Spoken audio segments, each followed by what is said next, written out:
Ben Shapiro made some crazy statements regarding Theo Vaughn and Israel striking Iran's nuclear sites. We're also going to be covering Mark Levine's posts on X that went viral, as well as Mark Rubio's recent statements regarding stopping anti-Israel foreign nationals from arriving into the U.S. So Theo Vaughn recently made a public address. He posted it on his X account and on his social media regarding what we're doing in Gaza and just regarding, his disagreement with the onslaught in Gaza and why we're backing it and talking about the humanitarian crisis there. You guys might have seen it. It got a lot of views. Ben Shapiro then obviously got super upset about that. And this is what he said regarding Theo Vaughn. I enjoy Theo Vaughn as much as the next guy, although I think that his political takes are insanely stupid much of the time, because I just don't think that he focuses on that sort of stuff. And if you don't focus on it, he's not claiming to be an expert. That's fine. But if you're not claiming to be an expert, I'm not going to take your opinions on these matters particularly seriously. I mean, Theo Vaughn's a comedian.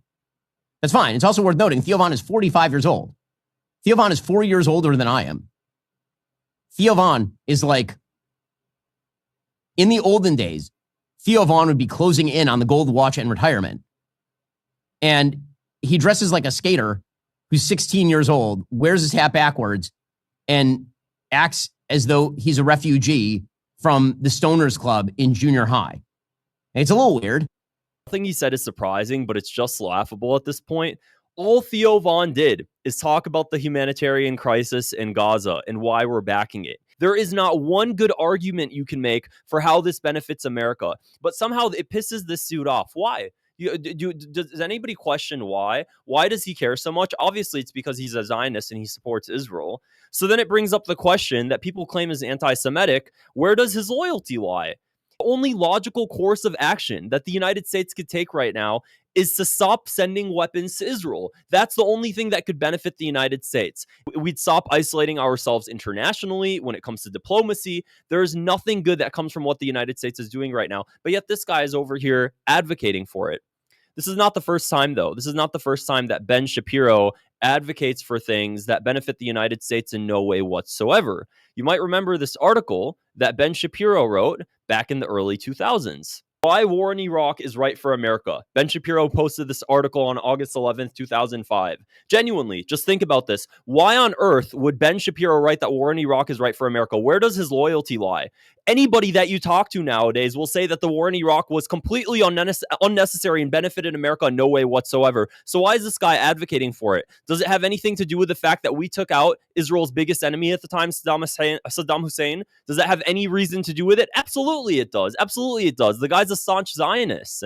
So when people say that neocons are destroying America because we're fighting wars in the Middle East on behalf of Israel, they're not lying, because it brought no benefit to the United States. How many Americans died? How many innocent civilians did we kill in Iraq? We displaced how many millions of people that were living in Iraq at the time? It brought no benefit to the United States. It brought no benefit to the world. The only country who benefited from it is Israel. Now look at it. Look at what the war in Iraq has done for America. What's the U.S. national debt at now? Let me pull it up. The U.S. national debt is now at 36 trillion, almost 37 trillion. How much of it came from wars in the Middle East? I actually have this tab open right over here. Indirect war spending on terror. The indirect war spending on terror 2001 to 2017. Subtotal direct spending on all war activities, including interest, $4.4 trillion. Plus future interest rates on past war spending, $7.9 trillion. Total present and future costs of war on terror 2001 to 2056, $13.5 trillion. We spent fighting Israel's wars in the Middle East. Okay, $13.5 trillion. Yet why were so many people in our government, and so many people still in our government, advocating for war in the Middle East? If it doesn't benefit America, why are they doing this? It's because they're bought out by a foreign nation, obviously. It's because we have the Israel lobby. We have AIPAC here in the United States buying out our politicians and pushing them to go to war on behalf of another country. Take a listen to what Congressman Randy Fine said on Fox News recently regarding Gaza.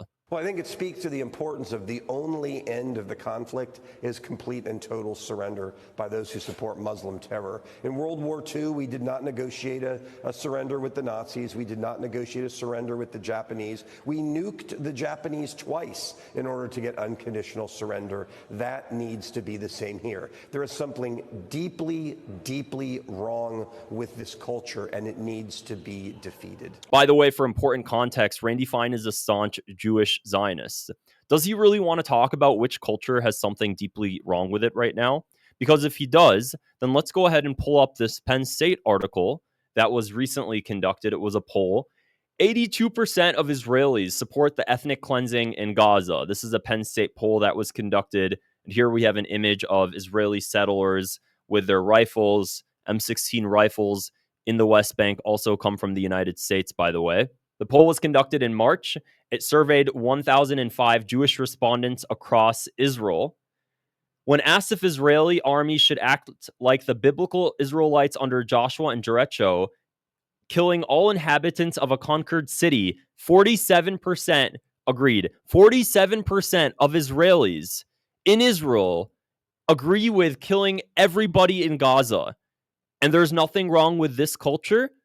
There's nothing wrong with this culture. It's actually the children in Gaza that are being slaughtered right now. Those are the people that have the problem. It's not the 47% of Israelis that advocating for killing every human soul in Gaza right now. It's just absolutely crazy. Mark Levine, who's also a staunch Jewish Zionist, posted this on X that went viral. By the way, neocon is pejorative for Jew. Unbelievable. Neocon got nothing to do with being Jewish. Not everything is anti-Semitic. Holy retardation. Anyone who is against endless foreign wars is against, quote, the Jews. Please stop.